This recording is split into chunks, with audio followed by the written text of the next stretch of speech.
activist Phyllis Schlafly with its Lifetime Achievement Award.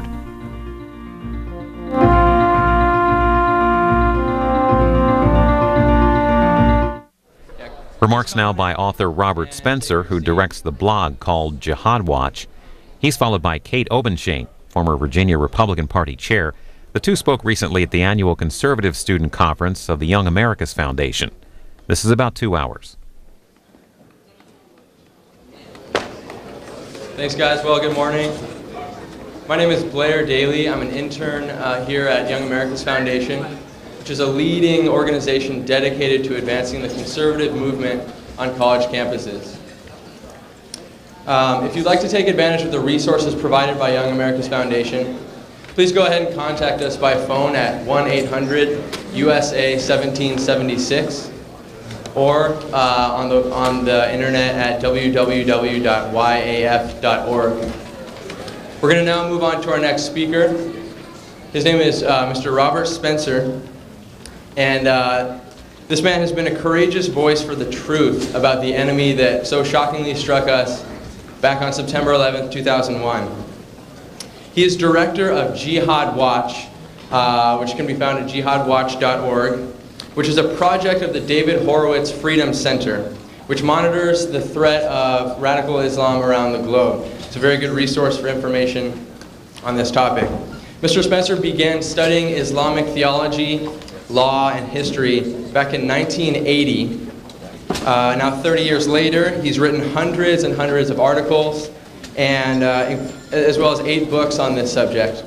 2 of these books are New York Times bestsellers, The Truth About Muhammad and The Politically Incorrect Guide to Islam and the Crusades, which debunks such politically correct myths as the Quran teaches tolerance and peace, and the Crusades were an unprovoked attack on the Islamic world. Next month he'll be releasing his next book, which is called The Complete Infidel's Guide to the Quran, which would be an excellent resource.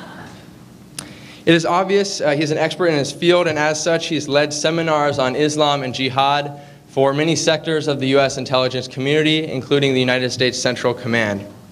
Mr. Spencer is uncompromising in his determination to make the truth known about this real and dangerous threat to the existence of the American way. I ask you to please warmly welcome Mr. Robert Spencer.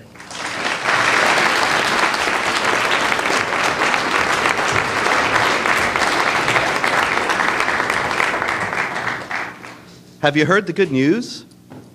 The war on terror is over. I missed the parade. Actually, I wonder who won. But anyway, it's over. The Barack Obama administration announced yesterday that there was no more war on terror. In case you missed it, it's all done. The United States government is no longer going to speak about terrorism in connection with attacks by Islamic jihadists on United States personnel or institutions. And the government is not going to speak about Islamic jihadists at all, because the word jihad in Arabic means struggle, and there are so many different struggles in Arabic, many of which are noble, and that therefore, said the government spokesman who was talking about this yesterday, it would be only to give legitimacy to the, what do you call them? You can't call them terrorists. To those people.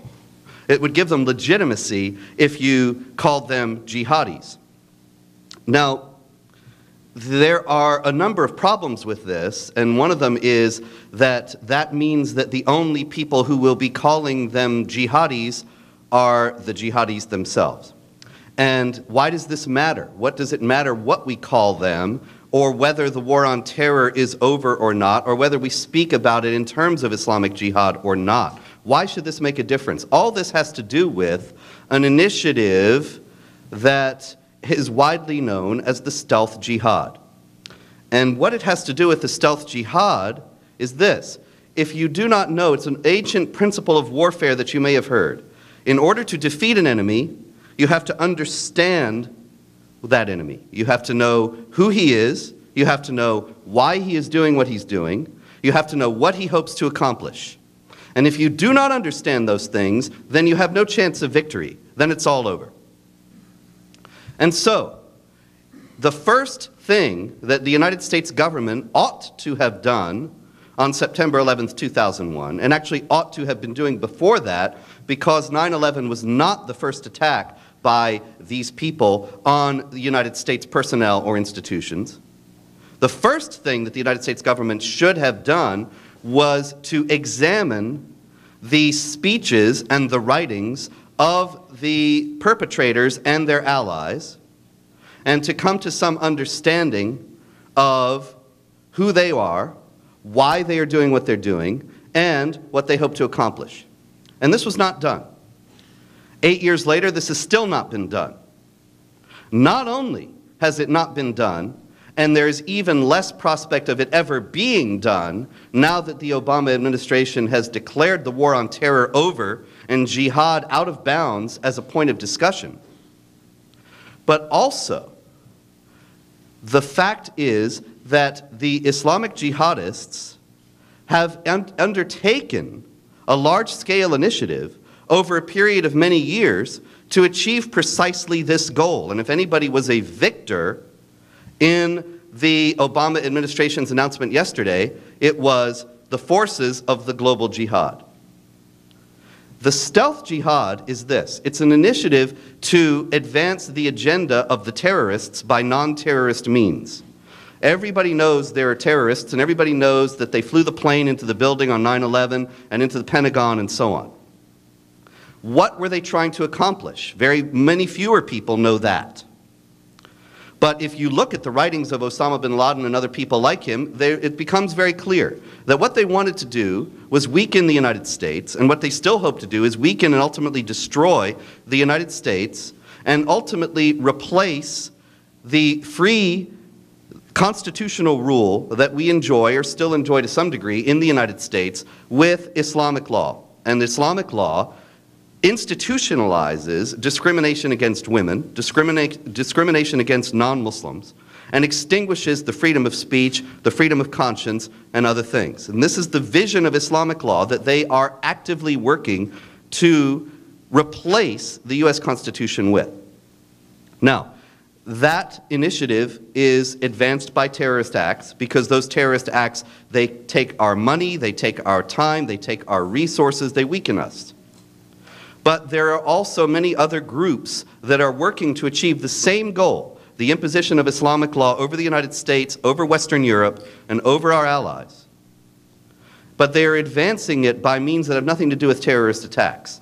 And one of the primary ways that they are trying to advance this goal is by making it out of bounds, ruling it out of bounds, making it something that's beyond the limits of polite society, to speak about the Islamic motivations, or in general, the motives and goals of the jihadists. Because the motives and goals of the jihadists always go back to Islam. If you read what they say, if you study their writings and their teachings and their actions, they're always going back to Islam. They're always saying, we are doing this because the Islamic religion teaches us to wage war against unbelievers in order to bring them under the rule of the Islamic social order.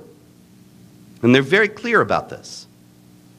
But then there's a funny thing. You know, a sleight of hand trick, really a kind of prestidigitation that is worthy of the most talented magician in the world. The trick is that the Organization of the Islamic Conference, which is 57 Muslim governments around the world, the largest voting bloc at the United Nations right now, is undertaking an international initiative at the United Nations and elsewhere to pressure Western governments to criminalize what they call Islamophobia, to criminalize, essentially, criticism of Islam. But what's criticism of Islam by their definition? It is speaking about the motives and goals of the terrorists, because the terrorists always refer to Islam to explain what they're doing. So why is that a magician's trick? Because look, some of the Islamic jihadists say things like this.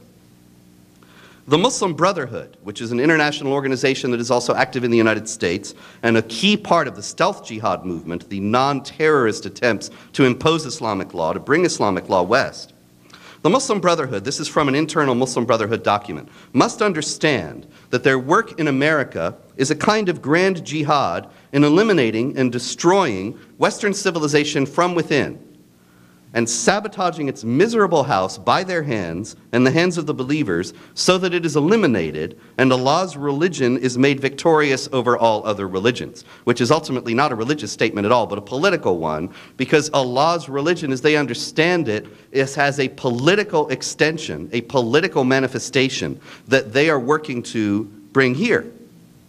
Now, when the Muslim Brotherhood said that they were engaged in a kind of grand jihad in eliminating and destroying Western civilization from within, the Organization of the Islamic Conference said nothing and did nothing. And when the Muslim Brotherhood worked on that agenda, the Organization of the Islamic Conference said and did nothing. However, when other people, non-Muslim anti-terror analysts and activists, began to quote the Muslim Brotherhood, saying that they wanted to destroy Western civilization from within, that was an act of hatred. That was hate speech. That was Islamophobia. That was bigotry and racism. That's the magician's trick that's been done here. There's a politician in the Netherlands named Geert Wilders, and he is a very heroic individual who has produced a film called Fitna, which you should look up on the internet if you have not seen it. It's 15 minutes of your life well spent. Fitna, F-I-T-N-A, and you can find it on the Jihad Watch website and elsewhere. And Fitna is a very simple film. It quotes passages of the Quran, the Muslim holy book, and then shows Muslim preachers preaching about those passages of the Quran and exhorting violence against unbelievers, and then shows Muslims blowing things up as a result of that kind of teaching. Very simple.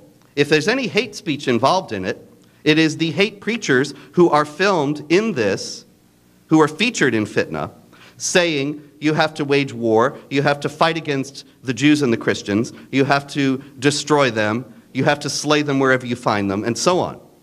However, Geert Wilders was widely criticized and is actually being prosecuted now for hate speech in the Netherlands, and widely criticized all over Europe and all over the world for, and I'm not making this up, linking Islam with terrorism. Now, you have to follow this very carefully. Geert Wilders did not link Islam with terrorism. The Islamic preachers in his film linked Islam with terrorism, and he reported on it. That is a very crucial distinction. He is explaining how they link Islam with terrorism and saying that free people who believe in free speech, free people who believe that somebody who changes his religion should not be murdered as a result of that change, free people who believe that men and women ought to enjoy equality of rights before the law, free people who believe that non-Muslims ought to enjoy the same rights in a society with Muslims, they oppose those hate preachers. But look, the whole thing is designed to advance the agenda of imposing Islamic law over the West. And Islamic law forbids non-Muslims to criticize Islam on pain of death. Consider that if the OIC, the Organization of the Islamic Conference, is able successfully to shift the focus and to pretend that it's people like Geert Wilders and others like him who are linking Islam with terrorism and that that is an act of bigotry and hatred, then what will be the result?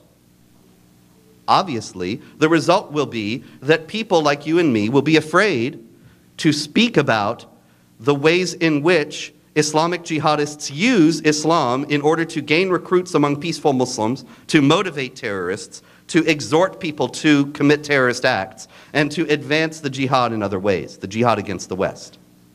People will be afraid to do that because they know not only will they be branded a bigot and a racist and everything else, but that could even bring them criminal charges in the future if the OIC gets its way.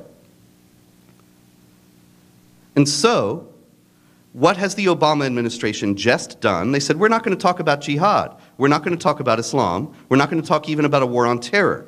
Who's the victor? Who is the winner when that kind of thing is done? The only winner is the international attempt, the international forces, I should say, that are working to make it impossible for free people to speak about the Islamic jihad threat. If the United States government voluntarily abdicates its responsibility to explain and understand the motives and goals of those who want to kill us, then those motives and goals will advance unimpeded. The people who believe in those motives and goals will be able to advance without scrutiny and knowing, fully confident, that their opponents in the U.S. government don't understand them, don't know why they're doing what they're doing, and have no way to stop them. Because you cannot formulate a coherent way to resist these people unless you understand what they're up to. So, what has happened in the last couple of days is actually quite momentous, much more momentous than it might have appeared on the face of things. Because this is not just a matter of mere terminology or nomenclature. And it's not just a matter of strategy. Even some of the Obama administration spokesmen said, look, we just give legitimacy in the Islamic world to these Islamic groups if we say that they're jihad, because they're not legitimate jihad. It's a twisting and hijacking of the peaceful religion and so on. Well, that proceeds from two fallacies. One is that anyone in the Islamic world understands Islam based on what the U.S. government says about it. It is inconceivable that a pious Muslim who believes in Islam will not get his understanding of Islam from Islamic authorities, but will go to non-Muslims who run the U.S. government and get this understanding from Islam from there. So it's not a strategic gain to say, we won't speak about jihad because that will give them legitimacy. There's never been any indication that the jihad groups gained any legitimacy from our speaking honestly about them in the first place.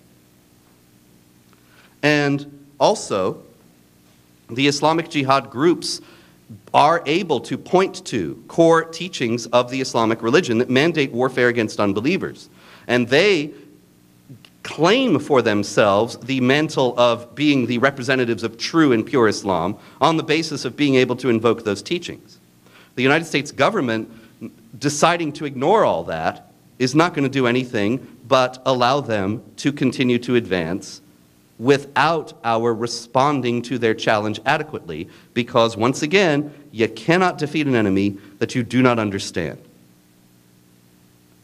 So there is, in short, a concerted effort to restrict the freedom of speech, particularly in regard to the advance of the global jihad.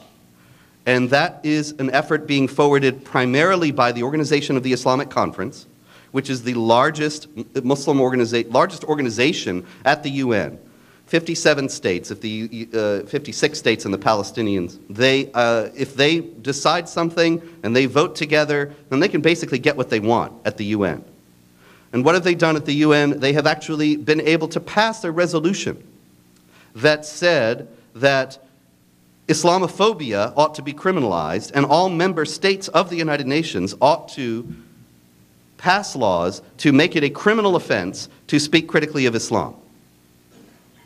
Now, in the first place, it's outrageous because, you know, people criticize Christianity, people criticize Judaism, people criticize other religions all the time in the West, and nobody seems to mind. But when one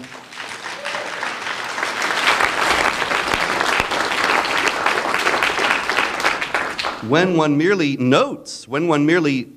happens to notice that the Islamic jihadists use the core texts and teachings of Islam to justify their actions, then suddenly this is a great act of hatred and bigotry. Well, I hope you see the sleight of hand clearly. I hope you see the magician's trick very clearly now. But our freedom of speech is in grave danger. And you can say, well, wait a minute, hold on a minute. We have a First Amendment here. You've heard of that, right? We have the First Amendment that there will be no law infringing the freedom of speech, and that has been defended again and again and again, even in terms of noxious opinion. And so if you're saying, Spencer, that the UN wants to criminalize this opinion, wants to make it impossible for us to speak about the motives and goals of our enemy, you got no worries, because the First Amendment will keep that from ever coming to the United States. Well, I wish that were so. And I don't think that it is alarmist, however, to note a few things. In the first place, hate crime laws. The Obama-Biden administration has very clearly come out in favor of tough new hate crime laws. Now, what's a hate crime? If I come down off the podium and I slug this guy, that's a crime. But if I call him a nasty name when I slug him, that's a hate crime. It's exactly the same thing. He stings just as bad if I hit him. Probably not that bad. But it's a hate crime if I call him a name.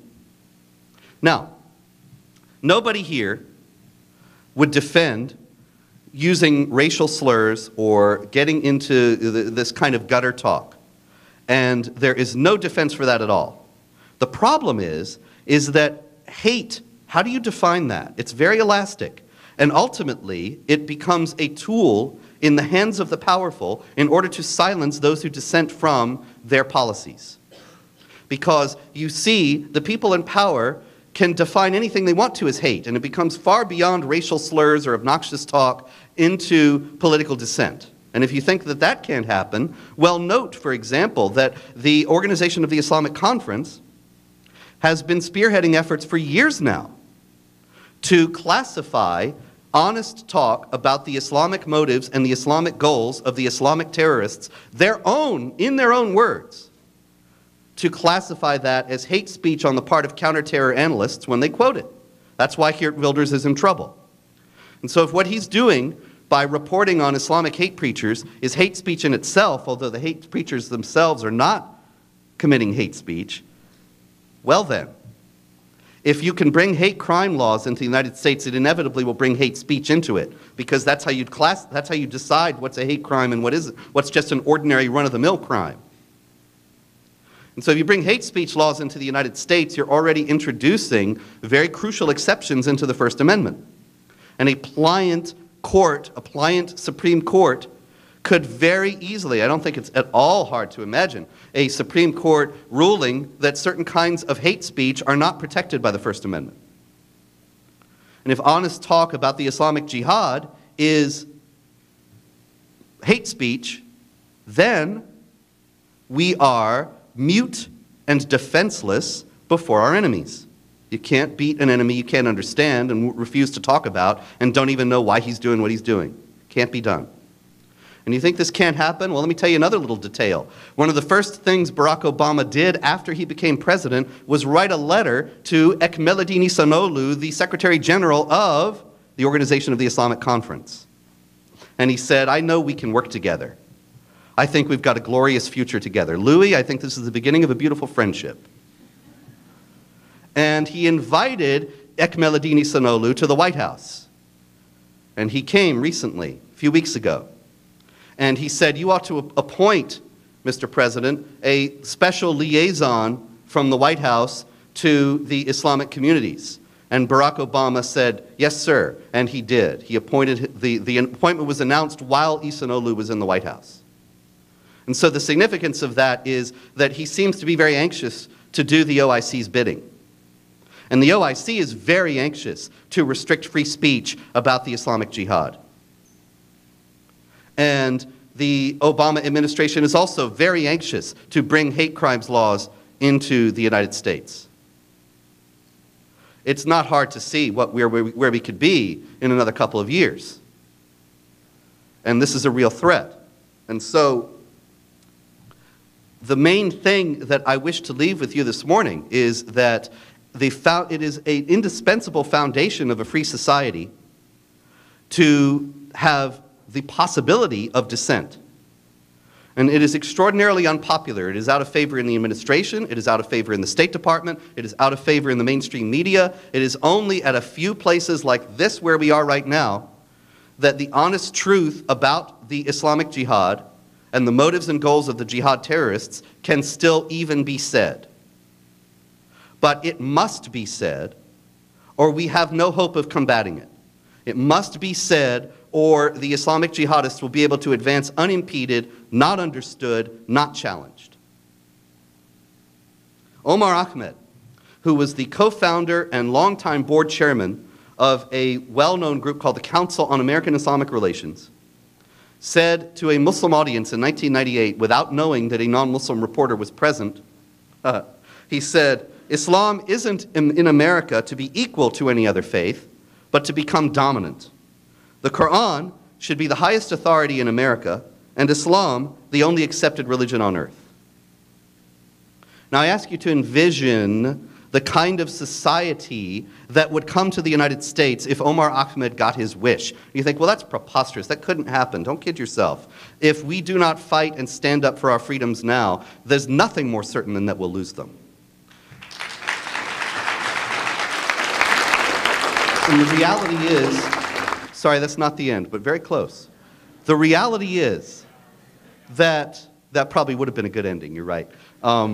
Next time. The society that they want to see here, all you have to do is look at the international news to see what kind of a society it would be. You can look at the fact that in Iraq, in Indonesia, in Malaysia, in Nigeria, and elsewhere, women who are not even Muslims have been threatened with death for refusing to cover their hair with a scarf.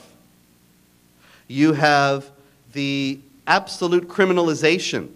People talk about, well, Islam can be reformed, right? Yeah, Islam can be reformed. Sure, anything can be reformed. Anything can change. Let me tell you the story very briefly of Mahmoud Muhammad Taha, who was a Muslim reformer, who offered a new understanding of the Quran that would neutralize its violent passages and emphasize its peaceful ones. And he was executed for heresy by the Sudanese government in 1985.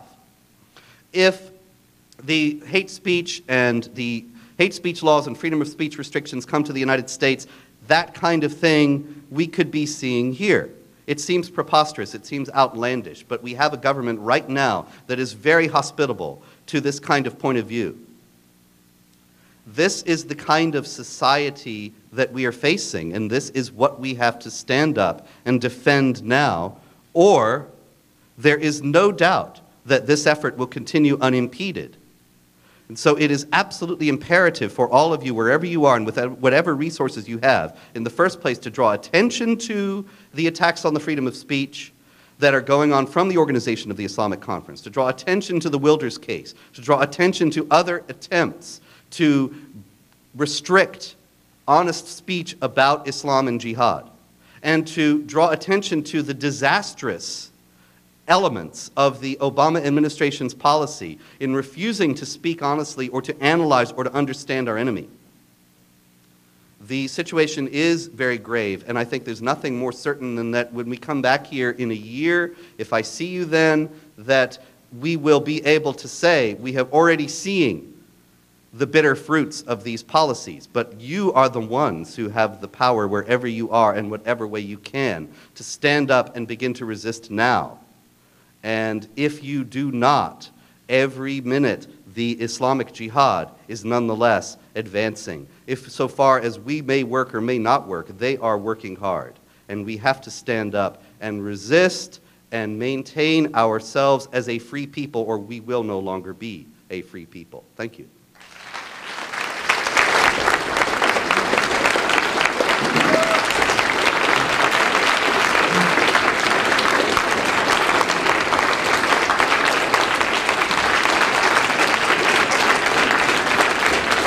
Yes, sir.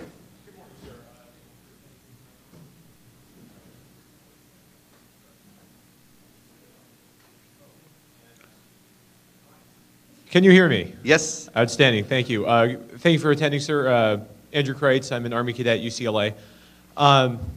As I think we pretty much all know, over the course of the last couple of years, of course, we've seen much greater success in Iraq thanks to the surge, thanks to revised counterinsurgency doctrine. And a large portion of that success rests on the fact that we've managed to work very successfully with moderate Muslims, Sons of Iraq, et cetera, to work against the extremist elements of Al-Qaeda in Iraq, the Yesh al-Mahdi, et cetera. The point being, don't we risk alienating, in order to combat this threat, we obviously can't just exterminate populations and we can't force everyone to convert or anything like that. Certainly not. I'm not implying you are either. My point here is that in order to be able to win this war, we need to be able to moderate the Muslim world as a whole and cast out the extremist elements. Do we run the risk of alienating that population by taking too hardline a stance? I don't think we run any legitimate risk by speaking the truth of doing anything that would cause damage. I don't think that fantasy-based policymaking is ever wise. And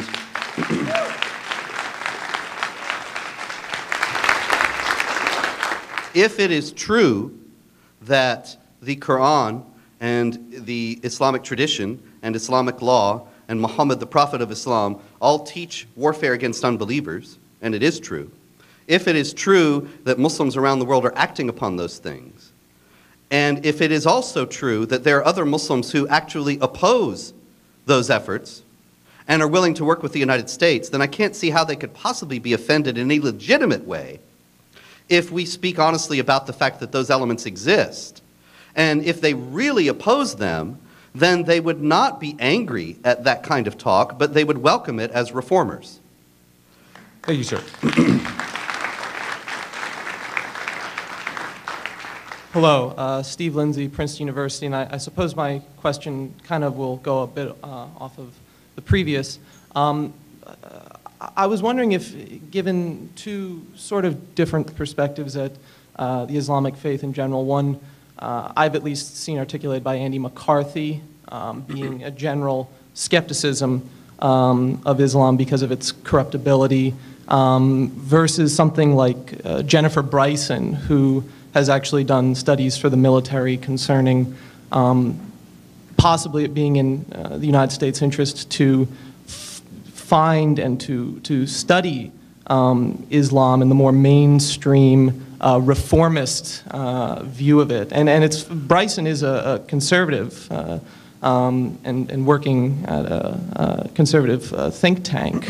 And if you feel that there's any plausibility to that kind of compromise, or even if there is common ground.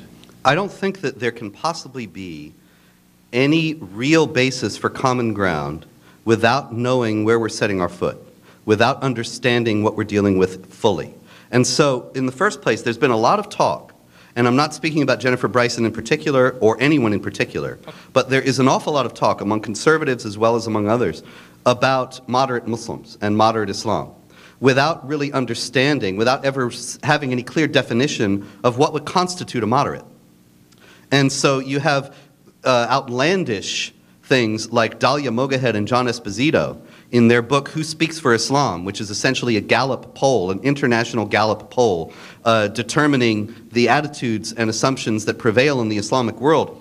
And they classify as moderates those who think that the Jews are behind 9/11 and America deserved what it got.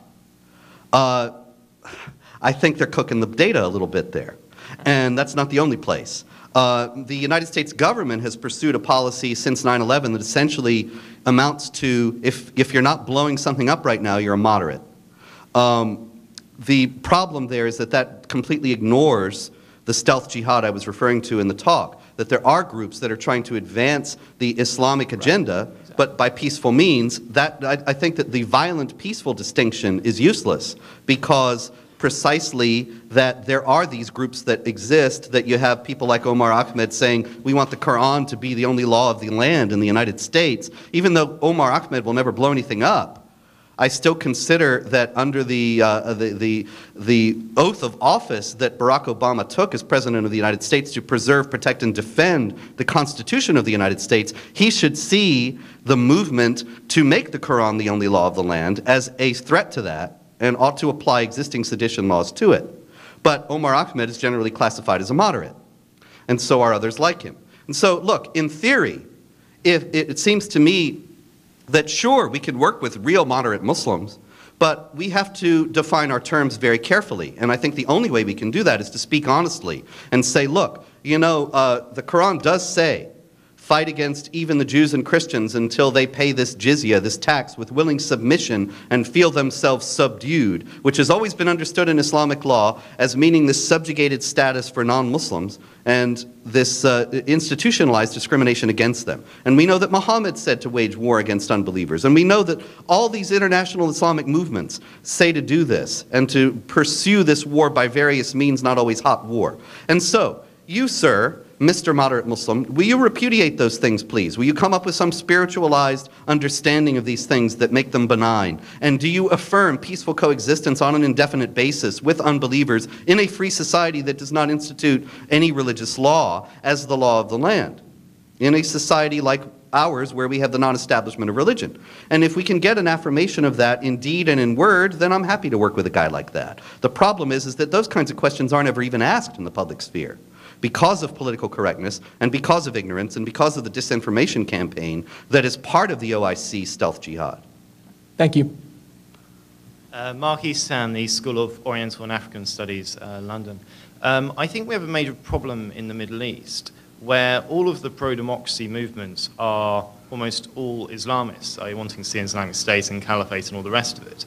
And I think we have a major problem of, do we either support medieval regimes that suppress Islamists, or do we support democracy and risk having Islamists win? And I was just wondering what your solution to that would be. Well, that is the Hobson's choice, because you're absolutely right.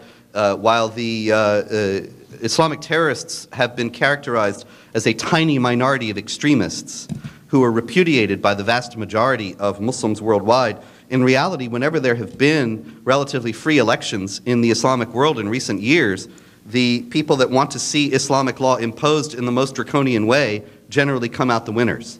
And there are large majorities for that. And so supporting democracy as such ends up supporting the imposition of Islamic law and these institutionalized discriminations that it involves. And we've seen that in Iraq and Afghanistan, as well as in Gaza and elsewhere. And so the question becomes then, the alternative, in Iraq and Afghanistan, the United States opted to allow for the imposition of Islamic law and the installation of Sharia, Islamic law, as the highest law of the land, is stipulated in both the Iraqi and Afghan constitutions. And so that's one method, and at the same time the United States is also doing the opposite and contradictory thing by supporting the Mubarak regime in Egypt and the secularists in Pakistan, the Musharraf regime and then Zardari now. And they are working against the imposition of Islamic law, at least in its full force, in Egypt and Pakistan. Neither choice is good, really.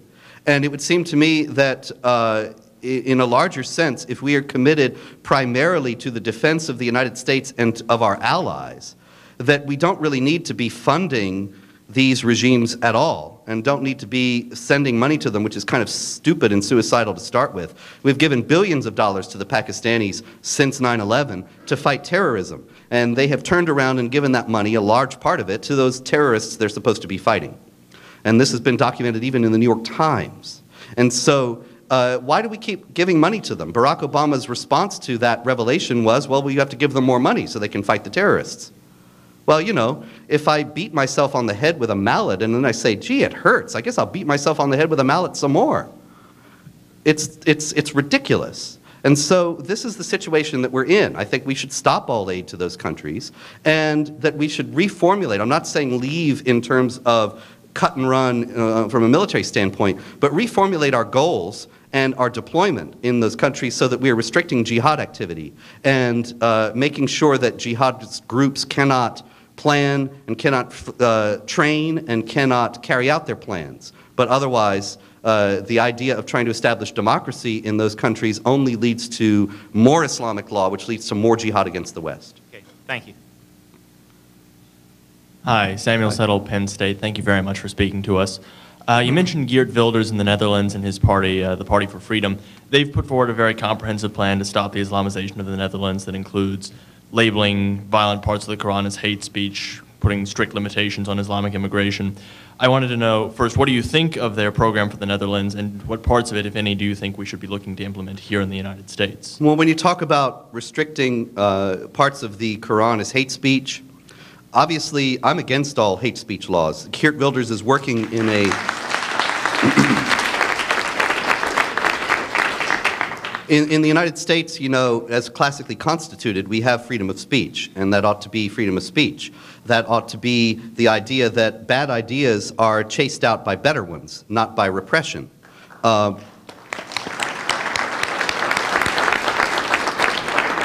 Geert Wilders is a great warrior for freedom and ought to be supported by all of us to every extent that we can. He has called for a banning of the Quran in the Netherlands. It's a very different context in the first place because they do ban books in the Netherlands. And he has noted that they have banned Mein Kampf, Adolf Hitler's book, which is certainly hate speech. And if you're going to ban hate speech, then Wilders says you have to be consistent about it. And if the Quran exhorts warfare against unbelievers and the oppression of them, then if the Dutch government is going to be consistent, it ought to ban it as well. But while I understand the logic of that position, I'm grateful that we're not in that situation here and we don't have laws like that, and I hope we don't get them. So in that sense, I understand and sympathize with his position, but I don't support it as such in bringing it here, simply because we don't have laws like that and we shouldn't. And Europe is wrong to have them. Secondly, in terms of immigration, the great difficulty is this, that there are millions of Muslims who are not waging jihad against the West. That's undisputable fact. And it is also an undisputable fact that the Islamic jihad groups treat those Muslims as kind of a large recruiting pool. And they go into Muslim communities and they appeal to them on the basis of being true Islam, the pure Muslims, which is how they present themselves. And they say, if you want to get back to the true understanding of the religion, you got to go with us. And you have guys like the very secular Muslims who make up what is called the Lackawanna Six. Six young men from New York who are now in prison for plotting to join up with Al-Qaeda and the Taliban and fight against American troops a few years back. Now, how is it that some young men who grew up in New York in a very secular environment ended up doing that? Because a Saudi recruiter came and he appealed to them and he said, look, you're living in sin, you know, you're drinking alcohol, you're doing these other things that are against Islam. Islam doesn't have a confessional booth. The best way to make sure that your good deeds outweigh your bad ones is to do a very good deed. And Muhammad, the prophet of Islam, said the best deed you can do is jihad. So he convinced them that the way they could redress their balance and get into the good graces of God was to wage jihad. In other words, he appealed to their Islamic understandings and their Islamic loyalties, which they had even though they were secular Muslims, that nobody would have thought would pose any threat to the United States. And so we have to look at that realistically, that when we bring in these people from Muslim countries, there's no effort made whatsoever right now to determine their loyalties, to determine their perspectives. So at very least, if we're not going to restrict immigration, which I think would just be prudent from a national security standpoint, but it's so fraught with other issues, if we're not going to do that, we should at least make it very clear that any agitation for any element of Sharia in the United States is grounds for deportation. And that's just a first step. Thank you.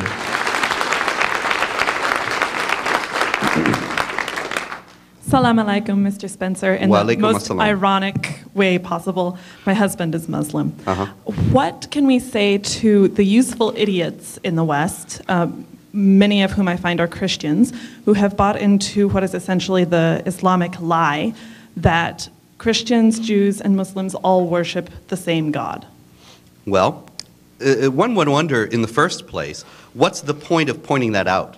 You know, what is the person who points it out trying to say? If Christians, Jews, and Muslims worship the same God, if we grant it for the sake of argument for a moment, then what does that mean? Does that mean that Islamic jihadists are not waging war to subjugate us under the rule of Islamic law? I mean, in the first place, it's apples and oranges, you see. It doesn't follow. Even if we did worship the same God, then there is still this jihadist and supremacist imperative within Islam. Second, it's a little bit of a clouded issue because we worship the God of the same name. The Arabic-speaking Christians with whom I'm in daily contact use the word Allah for God, and they mean the God of the Bible, not the God of the Quran. And this confuses some people who speak exclusively of Allah as the God of Islam. It's a little bit more complicated than that. At the same time, if you read the Quran and you read the Bible, there's no doubt that they're not the same guy. You have in the Quran many repeated insistent assertions that Allah has no son, and that it is an insult to the transcendent majesty of God to say that he has a son. And of course, in the New Testament, you have the contrary assertion that anybody who does not have the Son does not have the Father. And so those two things cannot both be true. They might both be false, but they can't both be true. And so just from a logical standpoint, it's clear that we do not all worship the same God. Thank you. Kid Elliott, Panetta Institute. These days, I'm beginning to think that we cannot rely primarily on bullets to defeat radical jihadists, only because it seems to turn them into martyrs and spur them to fight harder and boost recruitment.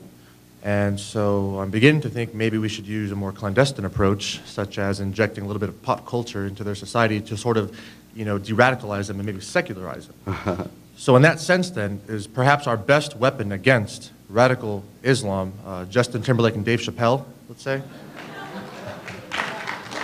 Well, it's interesting you say that, because it's already happening. And there's a very interesting thesis, as a matter of fact, being advanced by some others. I very strongly disagree with this, but it's really kind of the flip side of what you're saying.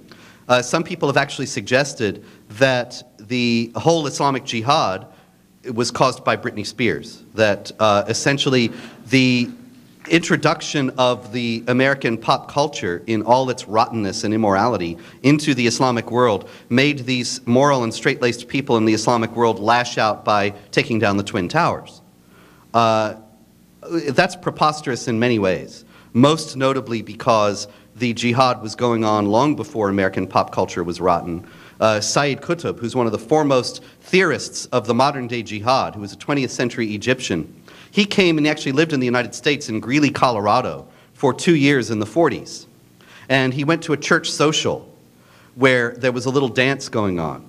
And he was so scandalized by this dancing that he wrote a very revealing document about how absolutely immoral and rotten American popular culture was, and that it was important to wage jihad against it.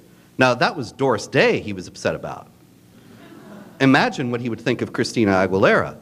So it's in the first place, the claim that the West is immoral has always been a staple of jihadist discourse ever since even the Crusades. It is not the reason why they're fighting us, but ultimately the strategy you propose is very much in full swing, and it ultimately doesn't work, I'm sorry to say.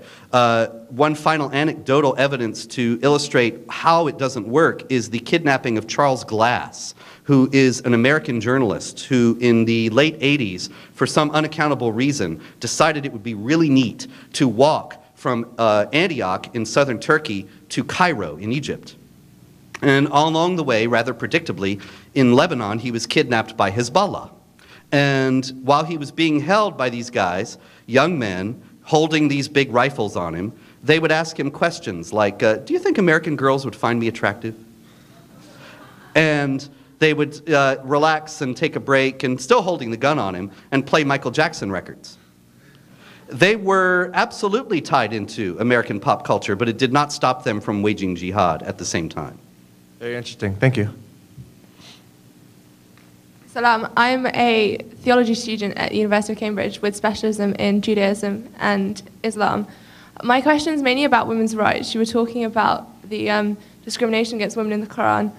There's an increasing number of scholars, Karam about Islamins and feminisms in Egypt, and Munira Fakhr in the Gulf, discussing that Islam is actually egalitarian at its heart, but that it's men that are destroying Islam for women. I was wondering what you thought about this position. Well, I hope they convince everybody in the Muslim world, but I don't have much hope of that. As you well know, I'm sure, An-Nisa, the 4th chapter of the Quran, in verse 34 says, good women are obedient.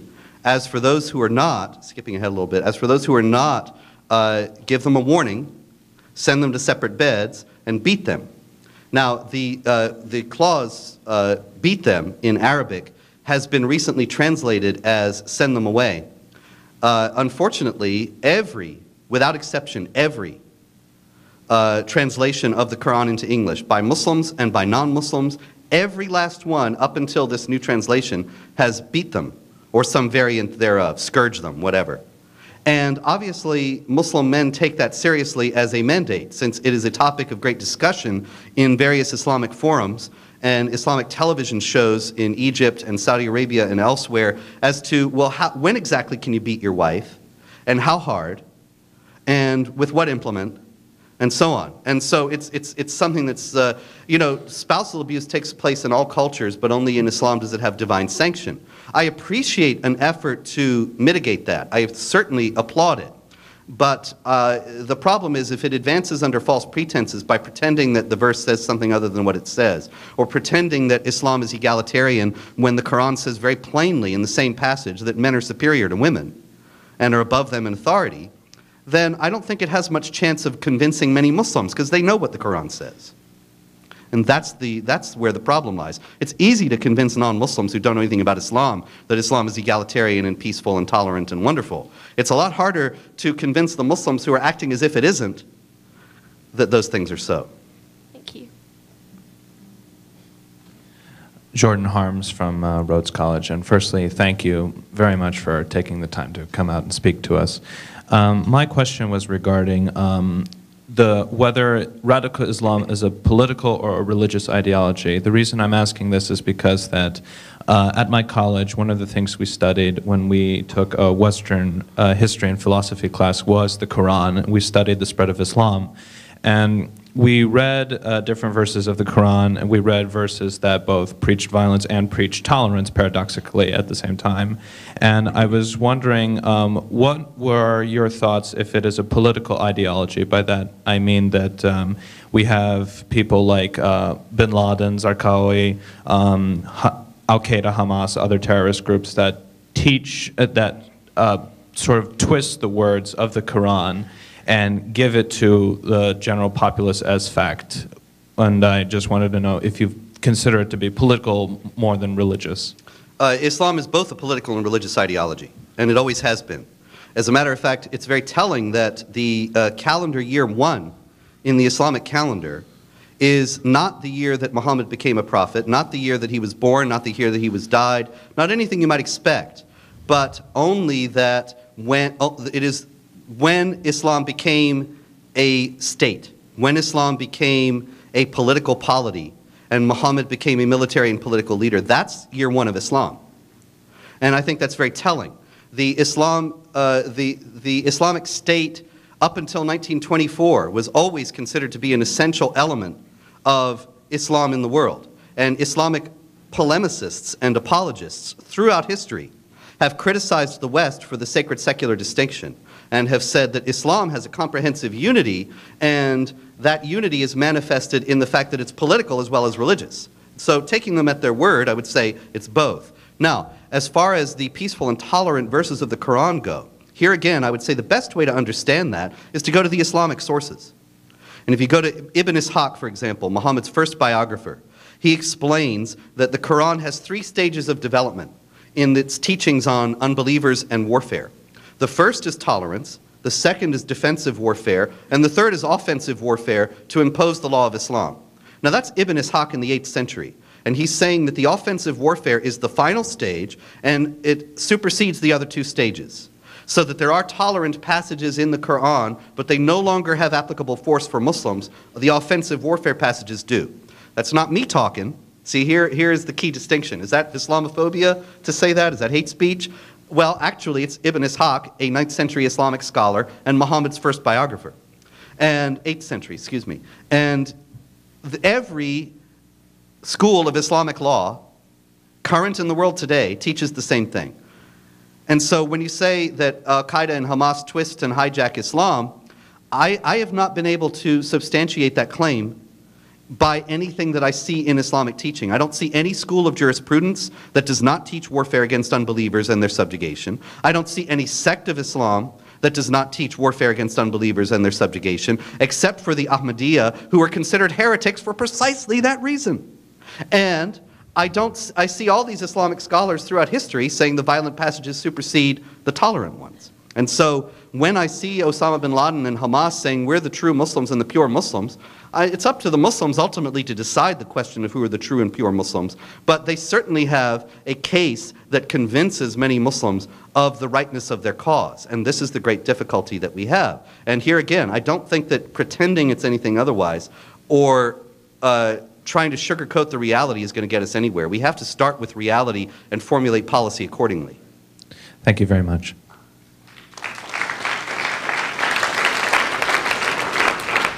Yes, sir. Victor Slash, Penn State University. And first off, thank you for being here. And my question is, why is the administration acting cowardly and refusing to acknowledge this threat for what it is? Because if they haven't noticed, and this is quite possible, that this is the United States, and we have the resources to handle any threat that comes our way. Well, Barack Obama, from the evidence of his speech to the Muslim world in Cairo on June 4th, he had announced when he became president he was going to make a major speech to the Islamic world, and he gave it in Cairo on June 4th, and he said several things that were many things, but several things that were very telling. One was he gave 3 reasons for the conflict between the West and the Islamic world, and all of them were our fault.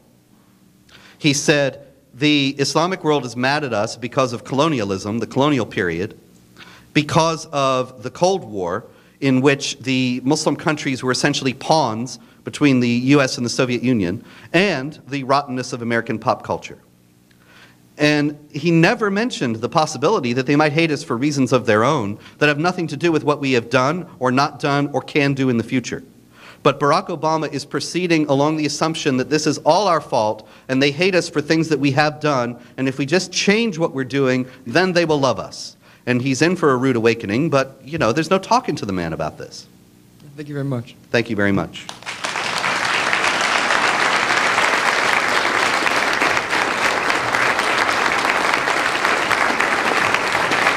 Thank you very much, Mr. Spencer.